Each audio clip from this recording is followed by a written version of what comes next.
my name is Karen and I'm a fellow for Horizons for Homeless Children, and I'm going to show you a twist on an arcade game we all know and love. All you need is some paper, 3 to 4 pieces, scissors, tape, and a Sharpie, or any marker you have.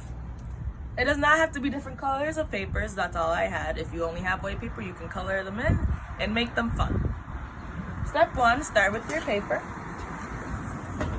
Step 2, with your paper, you fold it into trifold and then you cut it.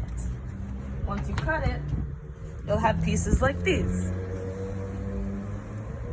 With these pieces, you have to tape the ends together.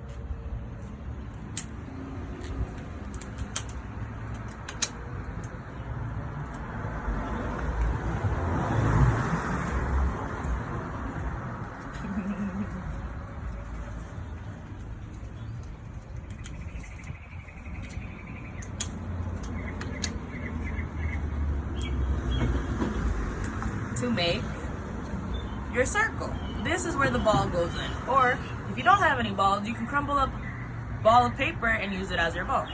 This is what I will use for my first one. For the first one, I used 2 pieces. For the second one, I used 3 pieces. And for the last one, I used 4 pieces. Take your ball. I wrote numbers 1, 2, and 3 on each of the rings. So if you put it in here, you get 1 point. If you put it in here, you get 2 points. And if you put it in here, you get 3 points. Let's play. 1! And then you move back to make it a little bit more challenging. Let's see. Ooh, I didn't get it that time. That's okay. Let's try one more time. Ooh, I got 2.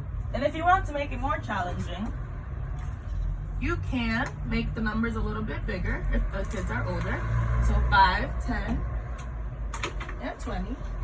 And help them add them up at the end of it.